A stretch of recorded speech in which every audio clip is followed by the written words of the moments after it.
Two-time world champion and world record holder from the United States of America, reigning Paralympic champion from Great Britain, States of America, Ryan Medrano.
Victory ceremony, so please stay with us and show your...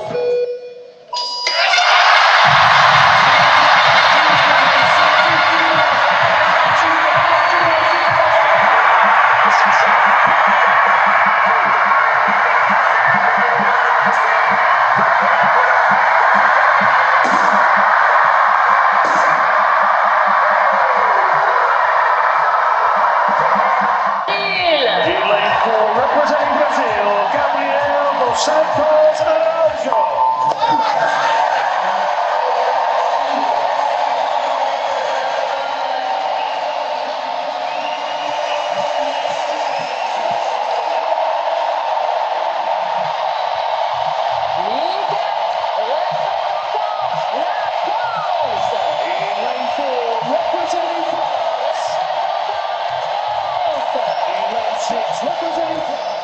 Ligne 5, athlète paralympique neutre. Ligne 5.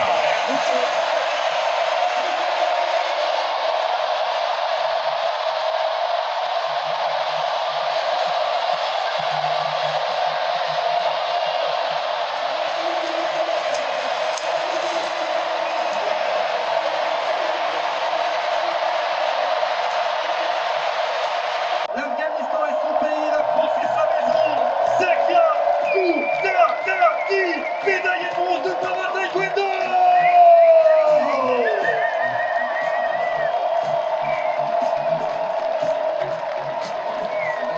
Legend of the Philippines. Move with the Philippines. Keep the burden forward. Legend of the Philippines.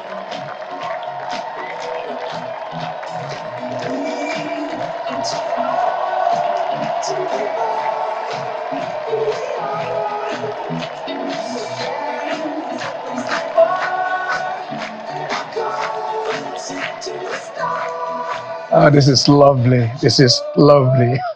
With a smile on their faces. And it is the Paralympic Games. It is opportunity for the world to show love to those who have the ability and disability, who believe that, yes, this is where they can come together and the whole world will celebrate them. Instead of being somewhere, do I say it? We got some of them wallowing in self-pity. They're giving them this opportunity to showcase the talents that they have, uplifts them, it elongates their life. I won't tell you this, elongate their lives. So basically, that is the Paralympics, are still ongoing. It will still be time when Nigeria will get a medal. I assure you of this, that definitely Nigeria will get medals. I'm not saying a medal. Nigeria will get medals. The Paris Olympics, that is what it is, the Paralympics. The Paralympics came in, and then it was an encore of London 2012. We also went to the World Championships just now, and Nigeria came back empty-handed. I don't know how the Minister of Sports, the man just came in a year ago, but I don't know how he'll be feeling and saying, look, what is really happening in my time? I didn't tell the Pendergrass, in my time. So we look at his time and hope that for those probably who are trying to put pressure on him, I think I will say that don't mind the results for now. Build, just put in a solid foundation that will take Nigerian sports, to that El Dorado that we all are all happening for, that we are looking forward to. That this is where we need to be. This is how we need to go. So it is if you build a solid foundation and then the edifice now start putting it little by little and building it, then it will be on its own. It now becomes something that at the end of the day, I'm not going about the ripple effects now. At the end of the day, it is something that is on its own, will survive the test of time, will survive, whatever crisis that will come. But it was okay, fine. This is okay. This is the Paralympics. We must go and get 20 medals. We'll come in with this. And then it's all going to get for medals. And after then you come back to put a lot of resources, a lot of expectations. And when they do come back empty-handed, you see that kind of disappointment that you feel that, what else do we do? In Delta, that is, I think that'll be up on Monday, September the 9th. The youth games will begin. We'll try and see if by next week we'll get them, to talk about it, because that is the taproot. In a way, you see a tree. Of course, we all taught all that when we were in elementary schools. You have the taproot, you have the fibrous root, you have the roots, spread all over the ground. But that is the root. You see the tree, you love the leaves, you love the fruits, you love it, the stem, the trunk, the tree trunks, and everything. But it is the roots that brings in those the water, the mineral, everything that goes over there. That nurtures it. So it is not just of course there's the lights, photosynthesis, and stuff like that. But that is what we see. So the youth games. I'm talking about the carousel. It's where you identify them. It's where you try to build them. It's where you try to push them to say, look, in the next dispensation, before we go to Los Angeles in 4 years' time, where will they be? We see 16 years old, 18-year-old athletes doing it over there at Paris, winning medals. So we are asking ourselves, can we do that? I'm Ken Achunago. It is Channel Sport on Sunday.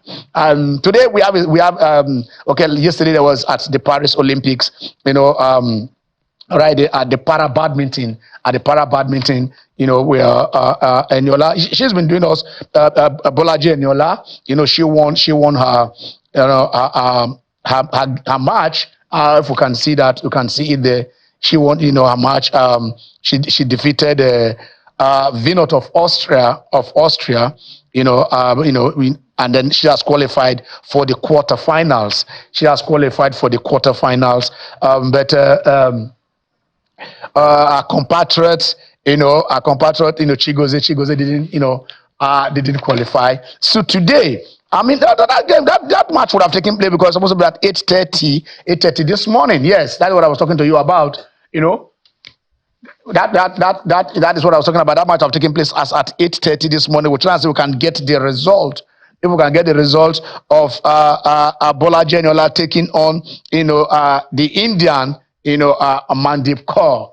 So that game will have taken place. So we'll see. We'll try and see in the course of this program. We'll see if we can get the results of what transpired to see if we have got in there. There's to the quarterfinal encounter, and let's see if that will take getting closer to the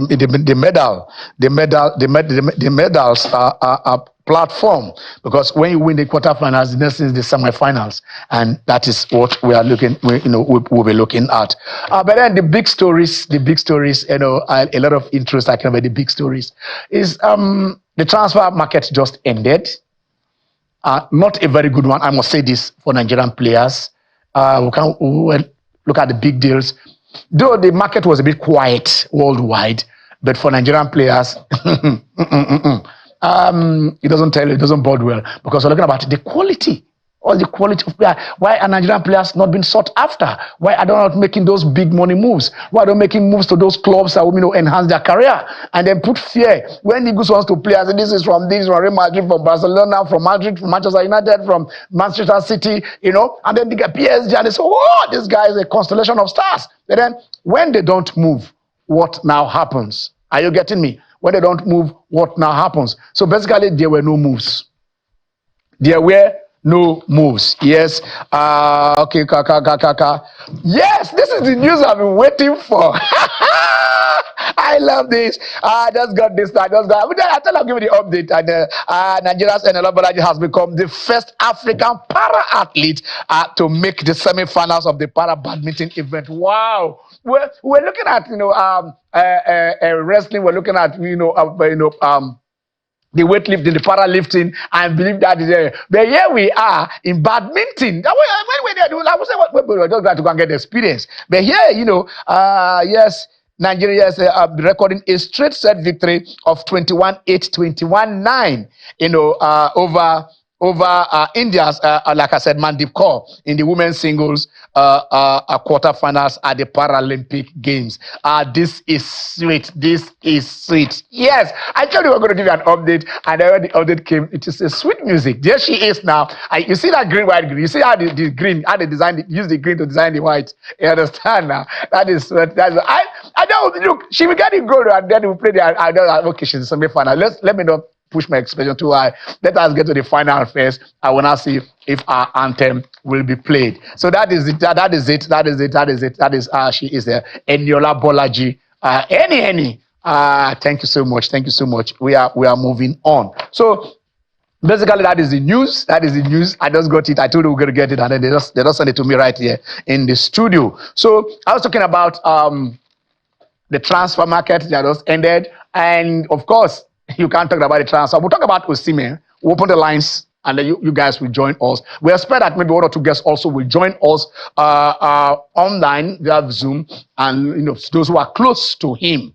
And let's get the details. We have some details, but a lot of these things, until you talk to the person who is fully involved, it is what you pick up over there. Get your facts and push them out. So we'll talk about that, and then our league also has started. The MPFL, which is our league, has started. Enugu Rangers played a goalless draw with El Kanemi. They are the defending champions. So look at the MPFL and look at the fixtures that are there. In England, one man keep on scoring. How do you do that? How do you 70 goals in 69 games? That is, every game you play, you are guaranteed a goal. Haba, the goal machine. He has outscored every team apart from his team in this season. The highest scoring team is Man City with 9. Ireland out 7. Every other team has 6. 6, 5, and 9. He has outscored them. I think that guy he's just 20. The guy is just 24. By the time he plays the next 10 years to play 34, 38 as Ronaldo is, then tell me, where he will be. His goals are just phenomenal if he keeps fit and keep form.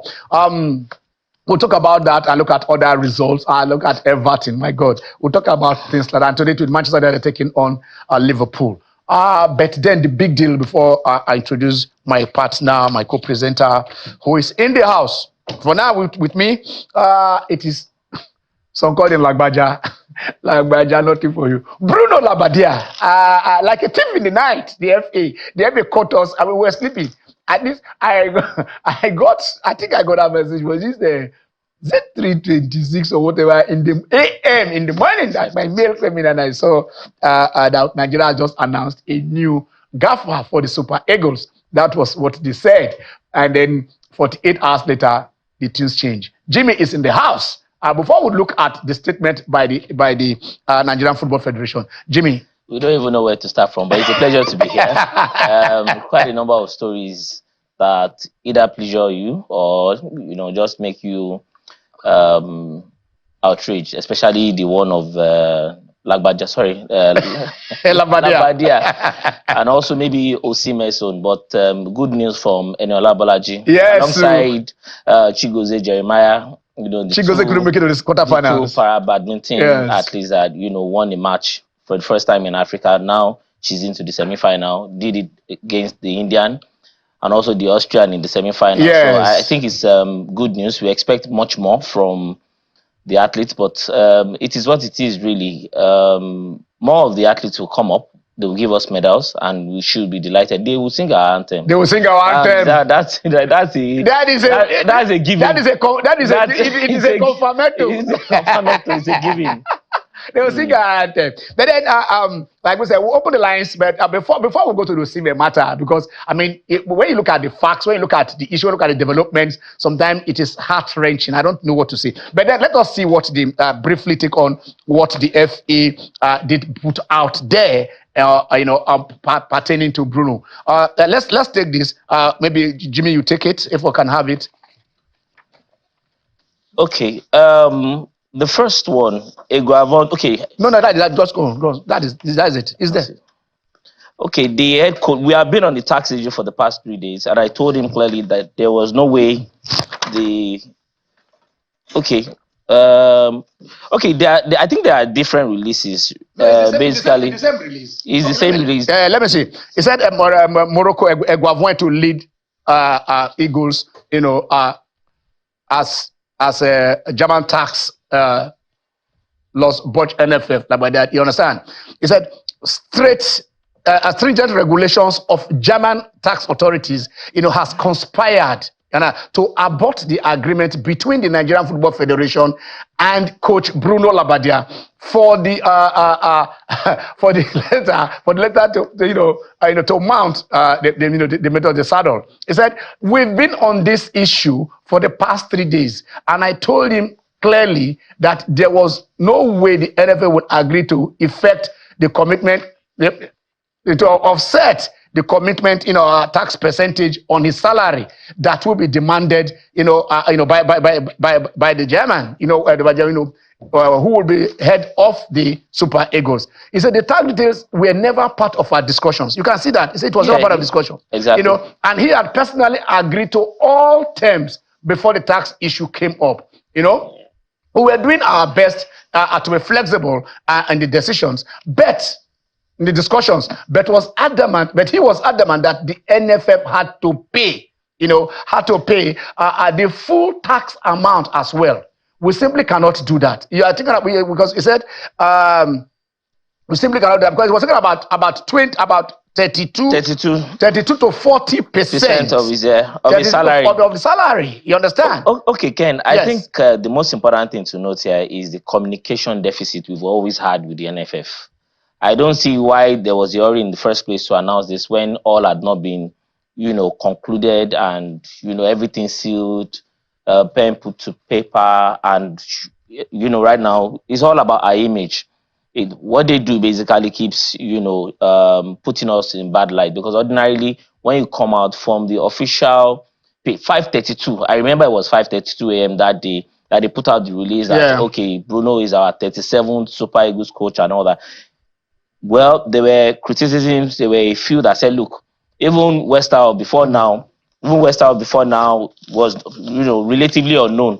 But now you have a Bruno Labbadia who you had not agreed with. Yeah. And there were tax issues, contractual issues that you had not sorted out. And you put out such a release. I think it's not good enough from the NFF. And I also believe that as much as possible, moving forward, they will learn lessons from this. I agree with them when they say we cannot pay you the full amount and you expect that we also offset the 32 to 40% of whatever tax is being expected from you as payments. But most importantly, what we need to look at is the communication. What exactly do you put out for consumption? If you are not absolutely sure, do not put anything out there. And this is exactly but according to the NFF, he said the NFF and Mr. Labbadia reached an agreement. Ken, again. In principle, in principle, before we made the announcement that he will become the head coach of the Super Eagles. And then you also want to understand this. 2 days earlier, before then, they have released the list of the Super Eagles who's Bruno Labbadia as a coach, but NFF would decide. But it was not Bruno. It was not Bruno that drew up that list. I'm telling you, confirmedly. I mean, where was he going to get the list from? No, if they've been discussing with him, there is agreement in principle. Yes, right. Yes, on board. Yes. But what we are saying is, you have players, you have coaches. Yeah. They reach agreement, and it is not announced for some time. They make sure. That's why you have, even when you are in the corporate situation, you may not announce everything officially until you resume work. You know, but People reach agreements without case, putting it out officially. But let's look at it this way. Yeah. I understand what you're trying to say, but let's look at it this way. The Super Eagles have their first game September 7th in Uyo. So less than a week. You don't announce a coach 3 days. And listen. And I also know that he has sent in. They are already processing the visas and everything of his assistants. Yeah. If you have not picking a job, are you going to send them to go? Are you going to send the names of your assistants for them to go and do the visa? Ken, before now, we were told that most likely we'll have a mystery coach. So we have been played the mysterious way. It's simple. Because what we are saying basically is, Jimmy, you do your due diligence, even from Bruno's part. I don't understand why this should not have been on the table. Jimmy, Ken, I understand where you are coming from. Yes. Where you're coming from basically is we want to try and balance things. We are not. Yes. I mean, I've said I agree with the NFF when they do say, okay, we cannot offset this and that. Yes. But I am talking about the communication deficit where they ought not to have announced until everything was in place. See, you have an agreement in principle. This is the national team of the the country.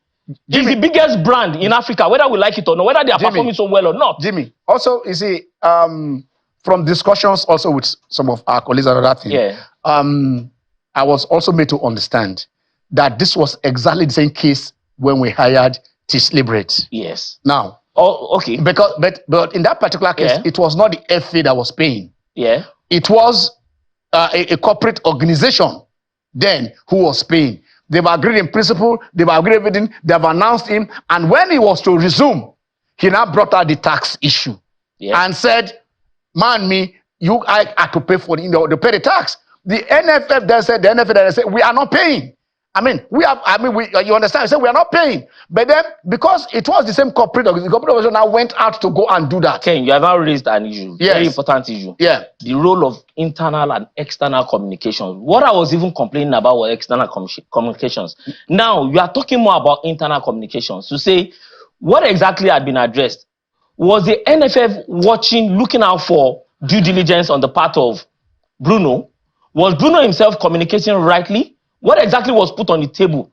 What exactly are the precepts of the contract? Before there was this, before even the agreement in principle, what exactly had been put on the table? We may not be privy to all of these things, but what we are saying is, for the NFF to have announced officially that this is our 37th, coach of the national team. Because they have agreed. It's not enough to agree. It's not enough to agree. What is remaining? It's not enough to agree. But they said this matter was not even issue, was not discussed at all. It was not raised. That's what I'm saying. Yes. What exactly were the clauses, the terms and conditions, the precepts of the contract? Where I will agree with you. Yes. Listen, where I will agree with you is this. It's like, okay, we want to announce. Because sometimes, both parties have to agree on when to announce, the mode of announcement, who to announce, and all those things. I believe that is where I totally agree with you. That before you brought this out, did you ask him, okay, fine, go and do this? You understand? Exactly. And then also, you can see that if they made that release about 5:26, 5:30 in the morning, I also believe probably all the negotiations it was immediately after their negotiations before they released it. That, the man has agreed, the terms have been agreed. Maybe. Okay, go ahead. He has sent in his, I am assuming. No. Here I am, I'm not saying this is what happened. Where you are coming from. Yeah. I am saying, because they announced it while everybody was still asleep. I mean, if people would have been awake, depends on where you went to bed. So basically, but that is just, to me, that is my assumption. That probably the moment they finished, he has agreed, okay, let's go and announce it so that Nigerians will have a manager, the players will know that whatever it is. That will be excited. Not the excitement. Thereafter. No. It's not, I'm not talking about excitement here. I'm talking about calming the nerves. Ken, why did it take them so long for this to happen? And it now happens, we still find fault with the NFF. Again, I have no problem with how far. Ken, I have problem with how well. Because if they are taking their time and then the results have been okay, if this has been announced, I'm not bothered. You understand? A week to qualifiers. That's on seriousness, Ken. Cote d'Ivoire changed their manager in the middle of a tournament and went on to win it. So I don't. That should not be a standard, Ken. No, I'm not saying it's a standard. I'm only saying, understand one thing, because a lot of things coming here. Yeah. Like I said, they are changing a manager immediately after the way Finidi left. We are and still then talking they are about talking about a manager. Now we're talking about getting the funding, yeah. and a lot of challenges are there. Are you getting me? But like we said, there should be a process.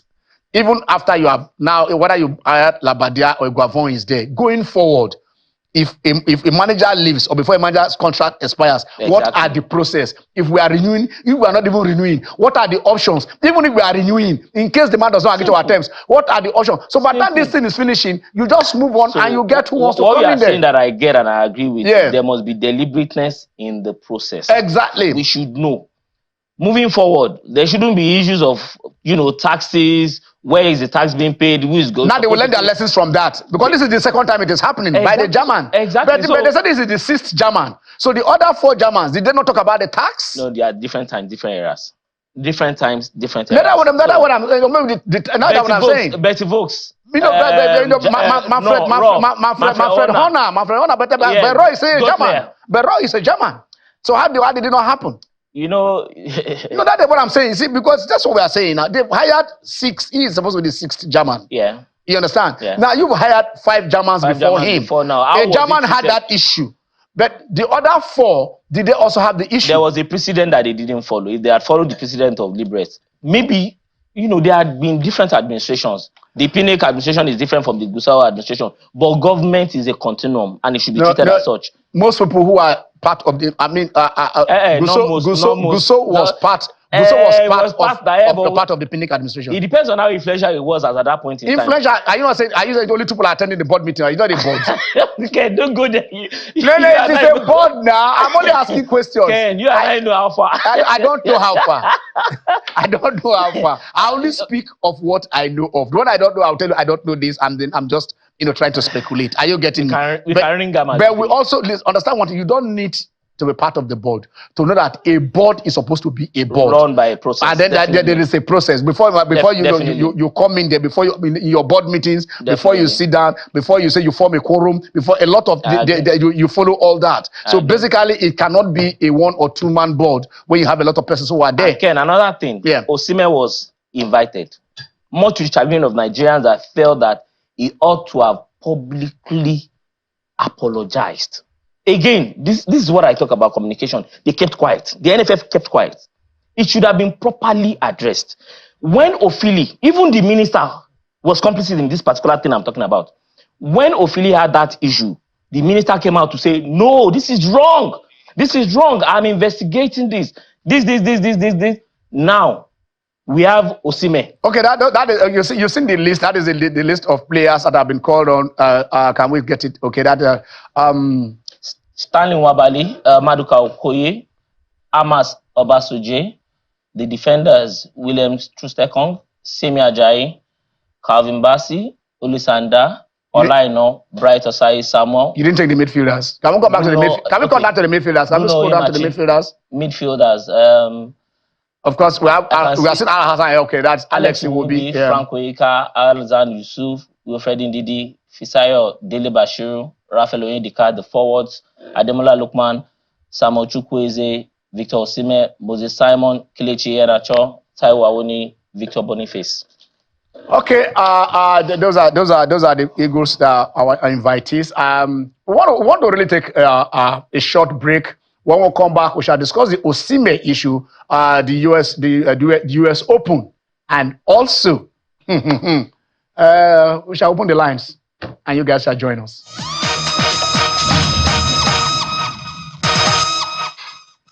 Welcome back. It is the Channel Sport on Sunday, and you just saw her there, the world #1, the best female tennis player for now in the world. Poland, she's from Poland, the Polish girl, Iga Świątek. She has five big ones now. I think she has 4 French Open and then US Open.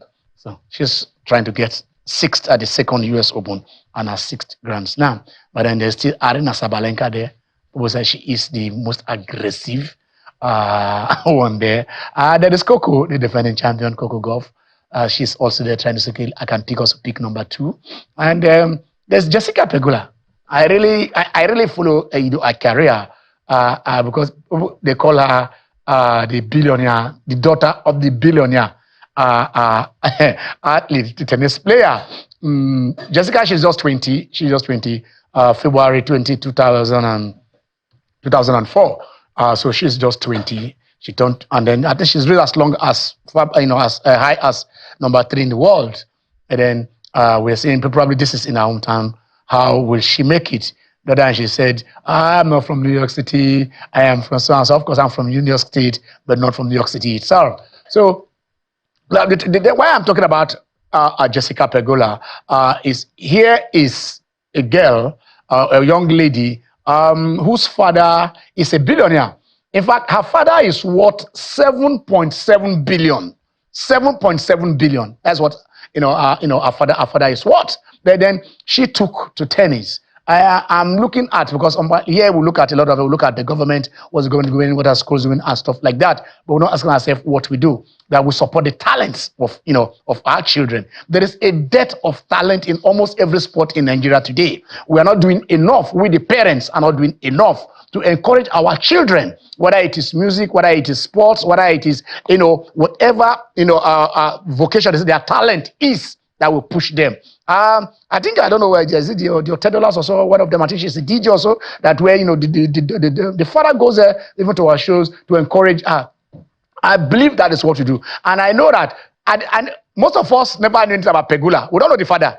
In fact, the father is a billionaire, 7.7 billion, that she has. But we don't know, most of us don't know him. We are not knowing him through the daughter. So you do not know through, what talent God has given to your kids. They will showcase you. No matter whatever it is, let us try as much as possible. We went to the under 20 now. We're coming back empty-handed. The way we went to the Olympics in Paris, we came back empty-handed. So even up there, even down here, and whatever it is. And then we'll now go and do the youth game now. And tomorrow somebody will now start having 200 medals. 99 gold medal, this one gold medal. And those one cannot translate into anything.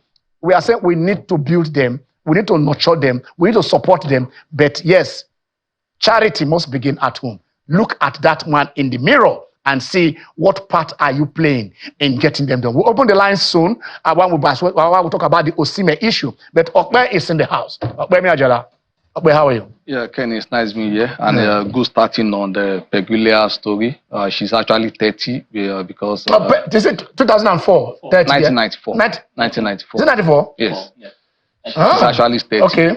Because, she made all these quarterfinals in the slam. She had never gone past. Beyond, so I think she was playing, when she was playing around of 64, I was not thinking, could just this be a year? Because she won the last, I think, Cincinnati Open. And I was saying, is the Grand Slam now coming? Yeah, the sunshine doubles. And as you said, the father being the owner of the Buffalo Bills in the National League, and they also the Buffalo Sabres in the National Hockey League, and because it's not a society where the club owners. Yeah. Unlike here that the chairman more than the players. More than the players. All the chairman in the club, we know them, but the players will not know them. And this son that also represented our country, United States, at the last Olympics. So I think. What the family also needs to do more. Yeah, government needs to provide the ambience and atmosphere, but I think the family actually needs to do more. It takes a lot of sacrifice. It takes a lot of sacrifices. It's like, you're just correct, but I know she's I cut off almost 10 years from my age, but then maybe she's maturing. She's maturing, but from what I think I looked up, I looked something up and I was saying 2000. Probably it was a mix up somewhere, but that is what I saw. But then let's just look at the Osime issue. Ademola Lookman is also having issues with his club. He was supposed to go to PSG, and I think at a point they say he put in, a transfer request. I don't know how it is. I've been trying to watch the game and see when he's there. But this is Osime issue. At the last window, at the last summer transfer window, the Saudis came in for Victor Osimhen, offering mouth-watering. You understand? Salaries and everything for him to go there. He had just won the Scudetto, the top scorer and everything, and then everything was going for him. Between him and the club, I don't know what happened. Whether he was one that said he was not moving, or the club that said wait until so and so. But then he did not go. And then by December, Osimhen and Napoli agreed, and then they now renewed his contract. December 2023, they renewed his contract. I think, I believe they will have discussed with his manager, and say, okay, fine, in 6 months' time, you should be ready to move. But like we say, you can be so hot yesterday, but today is your value. Napoli has not been doing well after they didn't do well last season. They fired the another coach that they brought in there before bringing Conte to come in and took over. The club didn't finish well as they did, and then Osimhen has his issues with injuries off and on. So the Osimhen of season before last and that of this season are two different Osimhens. So his market value has dropped, his valuation has dropped from the 130 million that Napoli was putting there. They now brought it down to 70 million. But that is where the issue is. The Saudis came in with 70 million and Napoli accepted that particular amount. Osimhen was to earn 40 million euros in that particular agreement. Only for them to now renege and said, we are adding 5 million. He's not going for 70 again. He's going for 75. And that is where the issue started. Now, Chelsea is another club that came in, but Osimhen is earning about 10 million. He's earning about 10 million a year per season. And then you're bringing in guaranteed 4 million. And then adding other, if you was Champions League, this is a thing that's in Conference League this season, and then you are saying, and stuff like that. Because so he's earning 10, you want to pay him 4, guaranteed 4. I mean, you are not even matching what is it. You should take a salary cut and say you will do that. Basically, as at now, he has been dropped from the squad, from all the information that we have. His number has been taken. His number now been given to Romelu Lukaku, who played him yesterday, and which is 11. It's number 11. Yeah, that he chose another one. He chose another number. I mean, of course, they don't want to drop that. But I saw Lukaku play with 11 yesterday. Yeah. So probably number 9 is still available. I don't know what the score, but they said himself and this boy, the Rui guy from Portugal, that they dropped them from not only Osimhen. So this is not peculiar. People say because he's black or because he's colored or because he's anything. This is business. This is how they do their own business. Well, I don't agree with that, but this is how they do their business. Okay, we're opening the last. My guys are in the house. What do we do? As the way it is now, I don't know. Are they going to reintegrate him? Is he going to stay for 6 months or until the next transfer window until January? Or what is it for Osimhen now? Well, I think when you look at the way everything has gone, it's been more about talent versus strategy. It's not enough for you to be good on the field. You must be strategic. There must be good planning that comes from how you negotiate, how you communicate. A lot of things, are attached to the dynamics of football business that people may not, they just see the talent on the field. But I feel, number one, there's a lot of blame that has to go around. Yeah. Maybe the agent didn't cover himself in glory. Exactly. Also late. Osimhen in times past, maybe some of his communication attitude may also have played a role. Napoli, we know that Napoli, the owner of Napoli, De Laurentiis, is a hard negotiator, one of the top 3 when it comes to negotiating the hard way, and maybe somewhat met his match in Osimhen. Osimhen himself, the I don't agree for anybody thing also played a role in all of this. So it's unfortunate that has happened. But you want to look at it critically. Osimhen has not played a game since May. He didn't participate in our qualifiers. He's had injury trouble. So all 4 games he has not played. Look at 3 or 4, months that he's not played. So if he has to stay another 4 months and wait till he's going to be playing with the under-21, he's not going to be reintegrated into this team the way things look like. Because Conte, remember his debut with Mikel at a point in time when he said they had to go to the Olympics, said, no, you're not going. But eventually he left for, the Nigerian course. Now, Osimhen has an opportunity to come and play for the national team. Those 2 games is important. He tries to put his stuff out there so that at least his value does not nosedive. Because currently, what this is going to do for him is he has a tendency of allowing his value to nosedive. Right from 130 straight back to 90. Now you have Chelsea seemingly disrespecting him by putting that offer of 4 million, because Osimhen is earning times 8 of what Kvaratskhelia is earning right now. Even Lukaku that has gotten into this team, he's not earning. Okay, let's speak Mohammed. Hello, Mohammed, how are you? I'm fine. Good afternoon. Good afternoon. Yeah, afternoon, sir. Good afternoon, Mohammed. Go on. Yeah.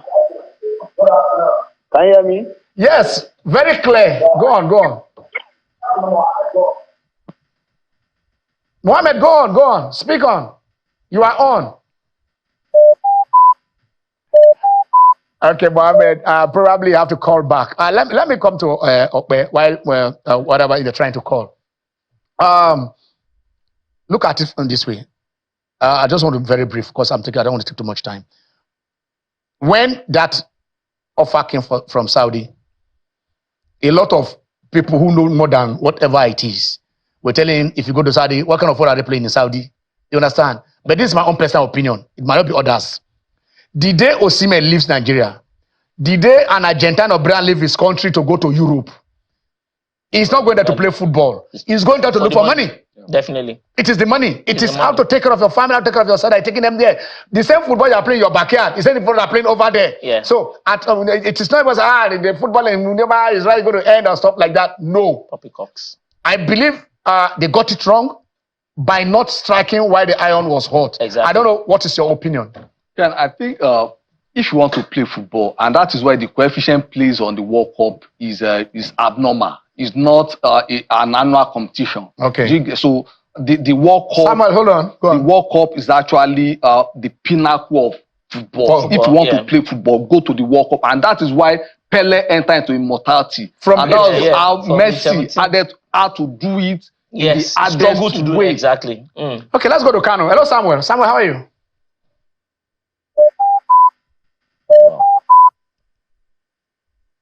Samuel, are you there? All right. So anything outside the World Cup, you just cash. Anything outside the World Cup, any football you play outside the World Cup, you are playing. Let me ask you this. Saudi Arabia. I don't know if my memory is right, but I believe, was it not the Saudis that played the Argentines at the last World Cup? Yeah. Yes. Were no Saudis with Saudi players playing mostly in Saudi that defeated Argentina? So how low? We're talking about Turkey when our players were in Turkey. Turkey got to the semi-final of the World Cup, did they not? In 2002? Galatasaray Cup. I understand. Exactly. But then when they were going, some of our journalists were shouting, how can this are playing in Turkey? We have Okechukwu in Turkey, we have Kocha in Turkey, we have Makachi in Turkey. Turkey got to the semi-finals of the World Cup. Are you getting me? And Saudi Arabia made their debut at the World Cup in 1994. Yes. The same year we made our debut. Exactly. They got to the second round as well. Remember the Saido Warriors, which is spectacular goal. So but that was in 94 or 98? 94. No, that was 94. That was 94. Okay, it was in Morocco. Okay, let's go to Texas. We have somebody reaching us from Texas. Hello. Hello. Hello, can you hear me? Yeah, very clearly. Very clearly. Go on. Yeah. Go on. Speak. Hello. Hello, you are on. I don't know what the issue is. We're having issues with all of you. Can you hear me? I can hear you. Kevin, I can hear you very well. You're calling from Texas. Yes. Calvin, yes. go on. My name is Calvin. Calvin, okay, go on. Yes. Yeah, I just want to talk about the new coach about the Super Eagles. Okay. Labadia. Yes, go on. Why your line is great. all over again?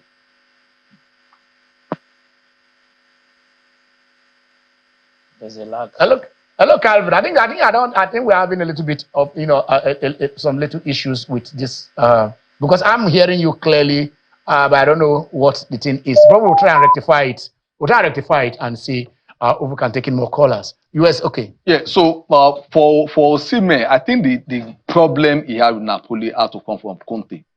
Conte deemed Osimhen surplus to requirement, and I think that if the manager, and because the club knew what it took them to get Conte into the team, so the guy said, "No, this is deemed surplus to requirement," and he needed Lukaku, and he has gotten Lukaku. So now it's how to minimize your loss, because you have divergence of opinion between the management and the manager. So now, since the manager will prevail, and the same thing happened to Raheem Sterling, but luckily for him, is an England international who cannot be disgraced, and that's why Arsenal are paying lesser than in his wage bill than what, Chelsea. What does let's go to some international. Oh, believe that. Ruben, how are you?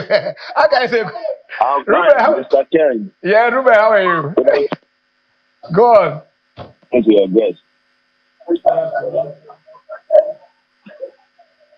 Ruben, speak on. Hear you, sir. Yeah, go on. Mr. Ken, it's quite unfortunate that I happen not to be Victor Osimhen at this time. Because I do not see any shouldn't have taken the offer to Saudi. And my take is this. I wanted to ask the gentleman in the studio. Okay. Is there anything right that this present NFF board have done correctly since they took over? I don't know. It's just from story to another that I've been feeding the fans with. If I'm wrong, you can correct me, but I've not seen any positive news that have come out of this present NFF board since they took over. So I don't know about this Labadia issue. We are this www.lastminute.com approach. Both in our normal political lives, we have taken that to our football life. It is just a Nigerian thing now that they are trying to do. But please, there is nothing Nigerian about doing things last minute. Very clean our football, and we are not happy about it. Anyway, Eguavoin is there. He will take the 2 matches. Yeah. The one against Benin. Roy is coming for his pound of flesh, and so and that takes us back. Why let Finidi go when you had no alternative? You know, why let Finidi go when you have no alternative? Clearly, you had no alternative. But I think that there was interference because there was that meeting. There was a meeting with the minister. Ken, the board met with the on Finidi. There was a meeting that Finidi was there with the minister. There is a communication problem, a persistent one. With why? With the NFF. Because NFF communicating with who? Jimmy is about incompetence, not communication. No, hold on. At the point in time when Finidi was supposed to have been communicated to, okay, this is what the problem Finidi had was that nobody was talking to him, and he decided to resign before he was shamed. No, that wasn't what happened. What happened? No. Okay, let's take David. I will tell you what happened. Hello, David. David, how are you? I'm fine. Yeah. Please, I want to speak on the issue of being Muslim. All right, go on. For me, there's this kind of, let me not see that kind of racism or hatred in that Napoli team. If you look at the awards he received, the performance last year, and how he was being treated in the club, was kind of strange, and how he was being treated, and how he's being treated.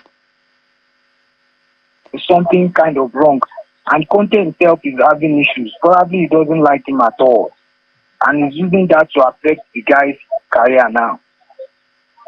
I can't imagine Osimhen going to Saudi. What he wants to go and do Saudi? See, they're very young guy. To make money.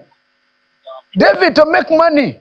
I don't know what you do, but if you have the opportunity to earn 10 times what you are earning and playing football, like I said, the Saudi Arabians defeated Argentina. Basically, almost 100% of them are playing in Saudi Arabia. And those players went on. So anybody who is in the league, where is Neymar playing? It's football in Saudi. Where is Neymar playing? Where is Ronaldo playing? Let me just see that. Well, your opinion is respected anyway. But as for the issue of the coach anyway, let me just contribute on the issue of the coach. Yeah, go on. You don't have to do that. The last coach left the agreement. I don't know, but for me, I just feel that if he left, fine. Let's get another coach available. If it's our local coach, fine. We don't just have to kill us. But the problem I'm having with our team is they don't respect the coaches. They don't respect coaches. They don't respect them at all. That is the problem. And when you don't respect your guy, you cannot perform. Exactly. Your guy remains your guy. If you tell you to let you go, you see results. Exactly. If you tell you go right, you see results. Our coaches are not bad. Our boys is the problem. They don't have respect for our coaches. if we like sack all the world and bring, they will not do well. All right, thank you, David. Let me just chip in. Let me just chip into you on that Finidi issue. Thank you, David. The minister summoned Finidi and the board. Yeah. They held a meeting right there, and during that meeting, a lot of things were discussed. Yeah. Part of it was, do you still have confidence in Finidi? And the board said yes. They are still going to support him. Yeah. You understand? The other issue that also came in between was that the Finidi and Osimhen was some players, about four or five of them, did not turn up on time. Yeah. And they now ask Finidi, your attitude, what is your, how do you get the attitude of the players? And Finidi was said to have told them, look, when I played for Nigeria, nobody begged me to play. Yeah, I will not beg anybody to play. But the truth must be told. When he talked about that, Osimhen was not part of it, because he was the one that gave Osimhen permission not to come because Osimhen was injured. Yes. So he was not referring to Osimhen as part of those players that he was supposed to beg. But unfortunately, somebody else went and now said, this is what Finidi said about Osimhen. Which he reacted to. And which he reacted to. Like I said, what I'm trying to say here is there's a communication somewhere what I was driving to is this. When they gave him that communication is not just about press release. Just a second, please. It is what your policies, how you communicate your policies. Jimmy, just a second. What I'm saying that the FA says we are giving you total support. Yeah. We are supporting you on this.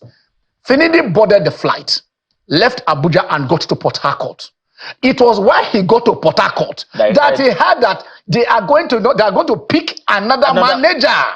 That was why he resigned. That they're not only are they going to pick another, they're going to pick a foreign manager. And he waited. You understand? No, that's not what you are. No, Ken, he did wait. He waited for some time. He didn't believe it. It's not there. So that's what we are talking about, communication. This is it. I want to believe the lines are still open. You have your short-term plan and your mid-term plan and your long-term plan. For you getting Finidi, in the because first place, I can't imagine you took this guy based on certain yes. So how do you fire the guy? Why the panic after 2 matches? He was not fired again. Why the panic? Again, he was not fired. Don't play with words. That's a semantic. No. He was not fired. So what happened? Tell us what happened. He was not fired. He was demoted. They are two different. No. They are two different things. If Finidi is the manager of the Nigerian national team, hold on. If Finidi is the manager of the Nigerian national team and you are getting someone else to become the manager, you have fired the guy. No, I don't agree. I do not agree. What happened? He was upgraded. It was not. He was not upgraded. He was demoted. Okay, so you might say it was a disservice to him. You were talking about communication deficits. Yes. So if the FA had communicated it to him, it would have been his choice either to take it or not. If the FA had said, "Look, we are supporting you," and then they now announced. So when between yourself, myself, and Okwe, hold on, Ken, between yourself, Okwe, and myself, didn't we know that this was going to play out? We knew that the end game was getting a foreign technical advisor at the end of the game. At club level, when they want to fire a coach, they promote you upstairs. And they will now pass a vote of confidence. They'll promote you. Liverpool were always having former players as manager. They all of a sudden they had relevance and they employed Gerard Houllier. And I told people then that they've just sacked Gerard Houllier. No, they just sacked Evans because it's a pleasant way of telling you, please go. Why do you have a joint manager? But see, officially, he was not. He was not sacked. He was demoted. So it was up to him. The NFL, to agree or not, they knew agree to do what? They knew they never had a manager, and you let Finidi go. Now you can't even for how many was Finidi not assistant to Pesero?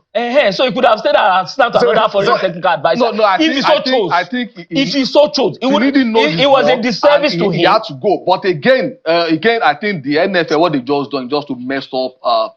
All right. But while we are closing, please can we just see the fixtures for the MPFL? We just talked about only the Rangers result. Can we see the fixtures while we are closing, so that the fans will know the things that are playing today? We have to commend the MPFL, the league body, for ensuring as much as possible the league got started the date that they actually did say it was going to start. It's a good start, and we wish they get this right. So that is we have a Barry outing in Lima in Peru. We hope Paris will be different. Okay, Paris will be different. I do different positively. I tell you this. Where is my bar? I want to drop my pen. Oh my God. I'm Ken Ochomago. You have a blessed one. May God bless Nigeria. Oh my God.